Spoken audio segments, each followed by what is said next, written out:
Hello and welcome back. My name is Maverick, and I'm here with Jojo and Crystal. We're part of Owl Knights Media, and this is episode 2 of Gaming at the Round Table. Today, we're going to talk a little bit about how our first dive went, which is our 2 week cycle into various games. This week, we started off with, I started off with Pal World, and I'll let the other two people here join in with the games they dove into. I did Diablo 4's newest season of the Construct. I did Genshin Impact's 4.4 Lantern Right patch. Awesome. So we're coming up very close to the end of our dive here. We're putting together our YouTube reviews and such. And Joe's a bit ahead of schedule, so that was awesome. We get to use his format and copy from the guru. That being said, let's go ahead and do a little round robin on what went good, what went bad, and what went surprising for each of our different dives. So, Joe, what went good with Diablo's new patch? I think they stuck to their what they're good at, and I think that's something that a lot of games have a tendency to kind of veer too far off of, where they think or they listen to the community a little too much. Especially if you look at like pro players in certain games. I don't know that you could compare that to Diablo itself, but it's happened in other games where they over listen to the community, they change it to where you're essentially playing a different game. And I think Diablo's been very good from the beginning when they had the first Diablo, as they had a system and they stick to it. The story changes as you progress, but the system's the same with like minor tweaks here and there. So, the gameplay loop, it was fun in 1999 and it's fun today. Yeah, if that's what draws a lot of people into Diablo. So again, if you enjoy that play style, it's more of the same. Gotcha. Crystal, what went well with the patch you dove into? I would have to say a lot actually went well with the 4.4 patch. This might be the best new area that Genshin has released. Fontaine was obviously new and exciting when that came out, but this area is visually stunning. It's fun to get around because of the not the teleports, but the not really sure what to call them, but there's these things that you can use to zip around very quickly. And because there's so many mountains and stuff, they made that very easy to traverse rather than having to climb. The new boss is beautiful and the mechanics are solid, not difficult to understand. Their teleport for the boss is nice because it's not too far away from the boss. I'm trying to think of other things that went really well. There's just so many things to list off as far as the pros of this patch. Let's take a moment to dive in a little bit deeper on a couple of things you mentioned because all three of us at various points in time have played Genshin, and one of the things you mentioned was mobility across the map. And I think what really stands out to me based on what you're saying is where it started versus where it's at now, right? It's not just that, oh, it was convenient currently, it's that it used to be inconvenient. I remember in the same area, Liwa, the mountains were absolutely stunning, gorgeous to look at. And then you realized, oh goodness, I have to get to a teleport and it's where? Yeah. They actually have certain, for the sake of argument, I'm going to call them portals that you can go up to, click on, and it will automatically take you to the teleport. So instead of having to climb the really, really, really tall mountains, you just have to get to this one portal that the story itself pushes you to go towards that spot, anyways. So they think things out a lot with these newer areas. Whereas, yeah, I remember when I first started playing and having to climb the mountain, running out of stamina and dying, and then having to do it again. But they really thought things through with this newer area, with the portals and the little zip things that they have to allow you to not only get to the top of the mountain, but the zip things that I keep talking about, they shoot you out. You can go in any direction that you want from these things. So that's really neat and allows you to actually travel areas faster. Yeah, definitely. You also mentioned the teleports were more convenient, especially near bosses. And again, I know one of the new bosses that you're alluding to was in Liwa. I distinctly recall trying to get to not Ajdaha. There's another boss that looks like him. It's another like rock dragon type thing. And every time you needed to go fight this guy, you would teleport, and then you'd have to glide a quarter mile just to get to the entrance of where this guy is. And Yeah. the new teleport, from what I recall, is basically a hop skip and you're there. Well, it's back to these little zippy thingies, right? So you teleport to the closest teleport, you take two of the little zips, you're at the boss. So it's very fast to get to the boss and be able to just not have to worry about enemies in between you and the teleport or anything. It's just you, zips, boss. That was a big reason why I stopped playing. Was I would get bored trying to get to where whatever the mission was at that point. To get there took 15 minutes. I'm like, it was amazing because the map looked really nice and it was cool to look at and be up on the mountains and see all those different views. But then you're like, okay, well, it's gonna take me 10 minutes to get all the way over there. And it was Yeah. just like it got into such a like a grind. I was like, I can't do this anymore. This is why Maverick and I used to actually say a lot when we first started playing, why don't they introduce mounts? They just need to introduce mounts so that way we could get around and not have any issues. But they decided to come about this in a completely different way to where they didn't have to create mounts in order to sell, which would have made sense for them. But each zone has different ways to get around. Fontaine has like bubbles that they use to get around, but they're not as free. So you get in these bubbles, they take you exactly where it wants to go, and that's it. Inazuma is the same way. You can zip around, although theirs was a trial, not nearly as good.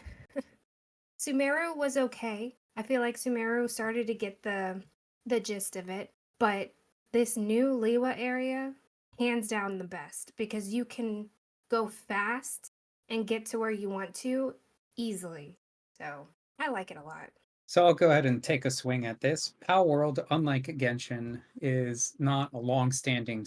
In fact, unlike Diablo as well, right? It is a new entry into the arena. It was notorious for a little bit here. Still pretty new. I mean, they're on version 0 point something. However, what went well? I went into Power World assuming that it was going to be a situation where it was just a very violent Pokemon based on all the media that had been surrounding it. And I was pleasantly surprised to realize as I started playing, this was very much like Fortnite's Lego world, or really open world survival esque vibe. Minecraft, obviously, is the most famous example where you start out and you have a hunger gauge, and there was temperature involvement, and you sit down and you start cooking at a fireplace, and then you start crafting a little shack or a thing that lets you craft more things. And that just instantaneously reminded me of Fortnite's Lego Minecraft ripoff thing. Epic Games, if you're listening, it's not a ripoff. It's just the word that came to mind. But yeah, it was much more survival crafty type interaction. And the first hour, maybe even the first 2 hours I was playing, I was more so exploring what I needed to craft and gather than I was just outright trying to catch or battle pals. And I'll go into that's part of the bad and the surprising, but definitely good to see that it wasn't just Pokemon with guns as people have been advertising. And that was good because it wasn't just not that. It was a game mode that I actually enjoyed. I enjoyed the survival Lego. I enjoy Minecraft, and I enjoy similar games that have a little bit of action mixed in, survival. And so that was a very pleasant surprise. I was glad to see that it wasn't strictly what social media was saying it was. Yeah. It was quite entertaining and goal focused. I think that's something that I really like in games in general, is constantly having a sense of knowing what you want to do next, having that next goal you're trying to attain. Whereas a lot of the games that I end up putting down quickly are the ones where they're like, look, we've got this huge open expansive world. Do whatever you want, whenever you want, however you want. And I'm like, cool. I don't know what to do, so I'm just going to do something else entirely. And so that was a nice surprise for me in a good way. Let's move into what did you guys, maybe not bad because it implies that there's going to be something bad, but what either went bad or just not what you expected in a somewhat negative way with your experience during the first dive. And maybe the game itself was fantastic and it was something personal to you. I know for me, I'll go first this time. The worst thing I had to deal with Pal World was setting up to play Pal World as a casual working adult. I wanted to play. I started playing. I was using mouse and keyboard. I'm a fan of using a controller. I had to go through hoops to make sure that my controller connected to my computer. I use a PS4 controller when gaming on PC. That wasn't going so well. Steam wasn't detecting it. So I kind of blew an hour of my day just trying to get my controller to work with this game. And then finally I get it to work. I get into Pal World, and the first message it tells me is this controller type isn't supported with Pal World. Oh no. Which it worked. It functionally worked, but there's this huge push to use Xbox mapping. And so the controller works fine, thankfully, but X will be A and square will be X. And it just very disorienting when the tooltips that are popping up in the game say press X. And so during my recording and my YouTube recordings, you're probably going to see me at a crafting table just randomly jump because I'm trying to craft and I'm pressing the wrong button. So that was kind of obnoxious, but it's more to do with me having to set up and less to do with the game itself. What about, let's go in reverse order this time. Crystal, what didn't go according to plan for you? That one's significantly harder for me to pinpoint. I mean, the patch was really, really good, and I still didn't pinpoint everything that was good about it.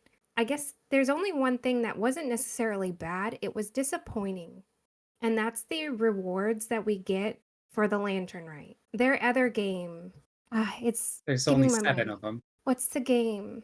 Star Rail? Oh, Star Rail, thank you. That game recently had a free 5-star character. Just You're so you getting know, a free, really good character. she's getting closer to the mic and increasing her volume. Yeah, I'm sorry. we could see what she looks like too. It's equally Oh animated. my god. It's so frustrating.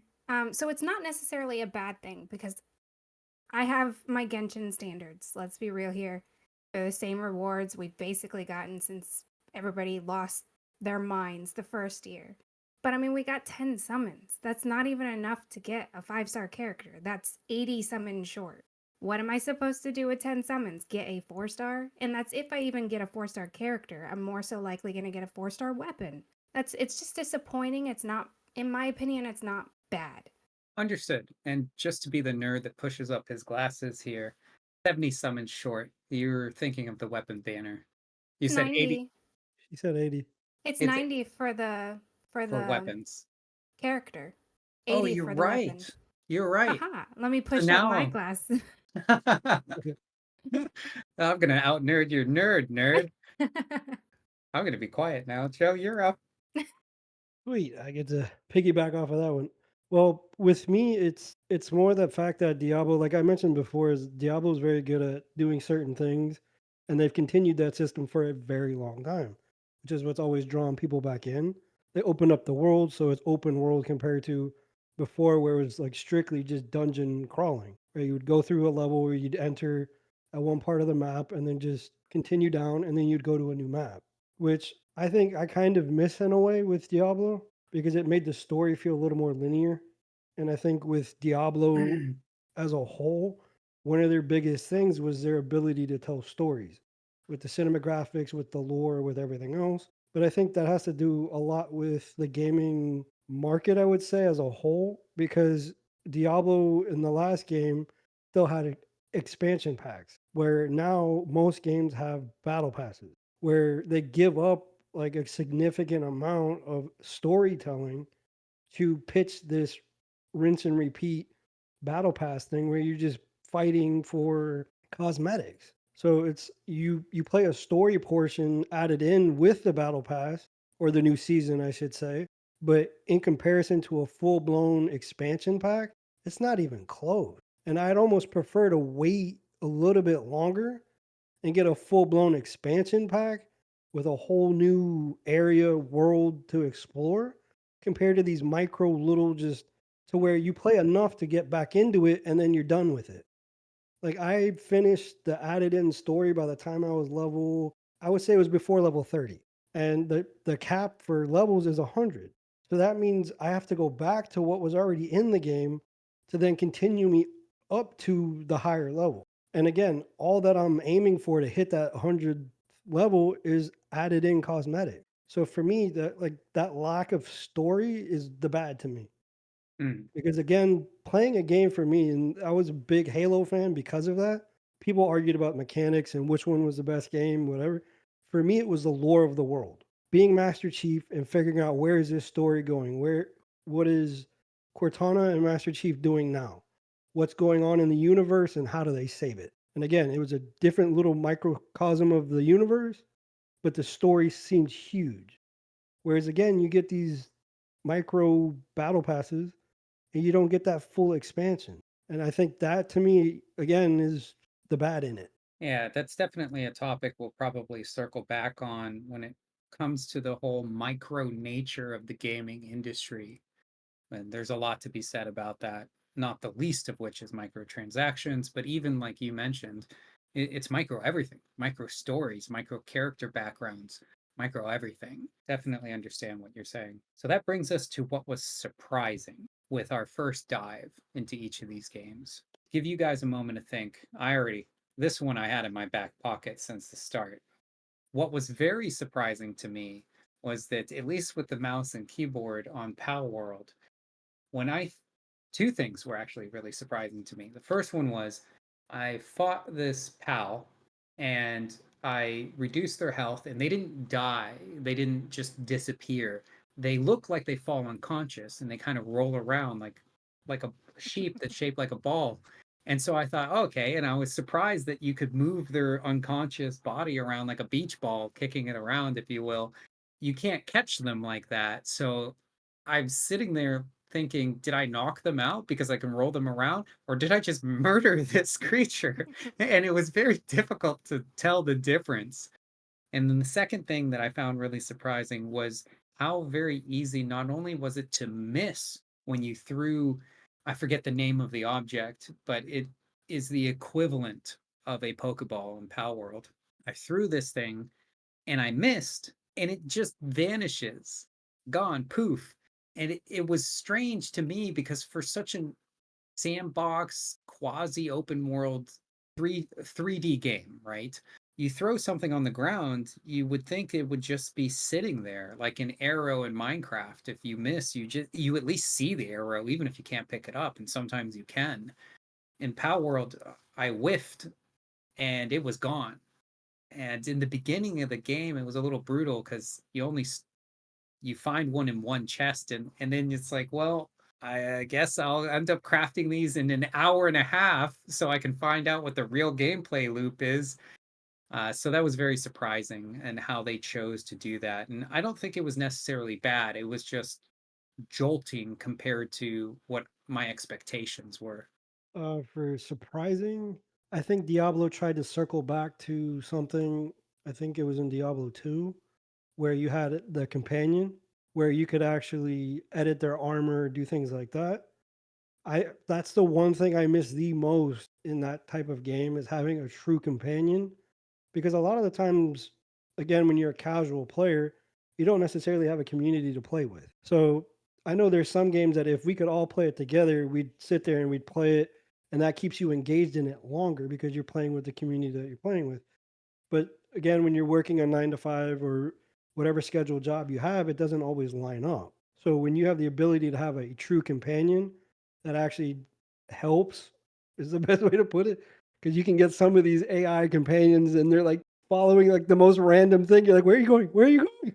And they don't help you at all. And you're just like, that did nothing. And it doesn't add to the gaming experience. And I think with the companion that they tried to add in with this season, they tried to get close to it.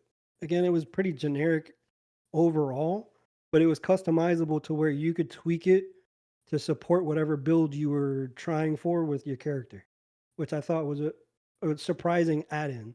How about you, Crystal? What did you find surviving? Excuse me, still thinking about episode one. What did you find surprising? I'm still trying to wrap my head around that one. She said Genshin is amazing. I think she had the most positive experience out of the three of us as far as like how exciting it was to dive into that new experience, which again, that's my comparison to what I felt Diablo should be doing when they send out like something like they did, where you want that just happiness and just, oh, this is really cool. They added in this. Because I remember, and again, tying that back in is when they used to have the expansion packs, is they'd add in a new character. Yeah. So you had all new mechanics, you had all new play styles. So when you only have a set number of things that you can choose from, a certain amount of time into a game, even if you added new like bosses or bad guys, it's kind of like, well, it's the same play style. It's not really changing anything for me. So why do I want to do this again? You know, that actually speaks near and dear to probably Crystal and myself here. And I can see her face. So I'm going to assume I'm right when I'm about to say Final Fantasy 14, where I love that game, yep, we but I played never it. do it. We played it a ton and we have very good friends that we made from playing it. But eventually, sounds like Diablo's doing something relatively similar. It got to the point where we could look at a new upcoming patch and without reading anything about the patch, know it's going to have one dungeon, it's going to have one raid, it's going to have one new map, and we're going to progress through the story. And we know which one we're going to hit first. And one of them is going to be a 4-man, one of them is going to be an 8-man with a new gear tier, and it'll be X amount of levels above the current tier. And you could basically just write it down. And if you didn't specify any particular name, it would still be the same thing the patch after that and the patch after that. And you're right, it was exciting for a while, the first few times you've done that, but Diablo is a long-standing franchise. Final Fantasy is a long-standing MMO, and eventually the veterans that you start to recognize the pattern, and worse, you start to get bored with the pattern. I Yeah, think I that should happened with mention it took me Destiny as well. 600 days of hours before I got sick of Final Fantasy. So they were doing stuff just enough different where the mechanics were different in the fights and stuff like that. But it does. Eventually it just you burn out. I believe you mentioned that Destiny had a somewhat similar issue I with you. think Destiny they attempted to do that and they made it kind of like an RPG but shooter. Yeah. And I was very excited about it when it came out, but it was one of those things that like it came out with a high trajectory and then just it bottomed out. Yeah, I remember being excited about that as well because believe it or not, I used to like shooters. And for those that know me, I don't particularly play the more modern first person shooters. I find that they're too based in randomness. But that aside, I used to be really excited that they were going to take two genres that I loved. I liked shooters the way they used to be, and I liked RPGs, and they were meshing them together. I think the Division was another opportunity where it was poor timing with that particular game, but I know what you mean about being excited with Destiny 2, and it wasn't enough at the time. So we talked about the good, the bad, and the surprising with our first dive and into Pal World, into Genshin's latest patch, into Diablo's latest patch. We're just a bit ahead of our predicted schedule, about 7 minutes. So we're getting good at this already. Not bad for week two. Let's talk a little bit about something we mentioned earlier, which was the idea of micro everything. Now, obviously, that topic is a little bit too broad, So let's narrow down a little bit into microtransactions. Now, we could talk about the industry at large, and I think that that is a lengthy discussion to be had that many people are having. But maybe let's just start a little bit more focused with in relation to the dives that we just did. So Power World's kind of straightforward. It's 0 point something. The developers have claimed that they're not going to have microtransactions. And honestly, I think that the only game I've seen do microtransactions really well with that is probably the two that are the most famous. I said one and then I quoted two. Lego Fortnite does microtransactions, but it's not that great Well, because it Fortnite in general. I think the only reason Lego Fortnite does microtransactions well is strictly because Fortnite itself does microtransactions well. And so when you buy a cosmetic skin for a character for Fortnite, you just so happen to get one for Lego in many cases. So I wouldn't actually call that good. It's just it's a nice perk if you enjoy both modes. Now, Minecraft, the OG survival game, they do it really well. Yes, they do. The However, that being said, Pal World doesn't seem to plan to do it, so I can't really bash them on microtransactions. Not that I want to. It's kind of refreshing to hear, but I would say that I don't believe the genre is easy to microtransact effectively to begin with. So Diablo, from the time Diablo 4 came out, their microtransactions were so bad they literally had to shut their shop off. So within this new season and battle pass, there's actually a skin, one skin for a horse that costs more than the game when it came out. Yeah. Wow. It's a Does it do $65 horse bundle that costs more than the game. does it do anything? The horse skins don't do anything. Like the most they do is when you hit the like boost button, the horse makes a noise. What were Depending they on like what even type of horse you thinking? have.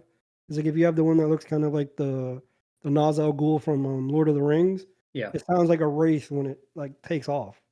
So I want to make sure that I'm following you correctly here. This is recent, Season of the Conquest, the Yeah, dive you did. yeah. Oh And then wow. in general, their microtransaction store for skins, the price ranges actually makes Apex, for example, look cheap. Yeah. And that says a lot because when it comes to like the current microtransaction market, Apex is on the high end of it. It got better with the season drop, though. It I don't did. know if you checked that shop for Apex.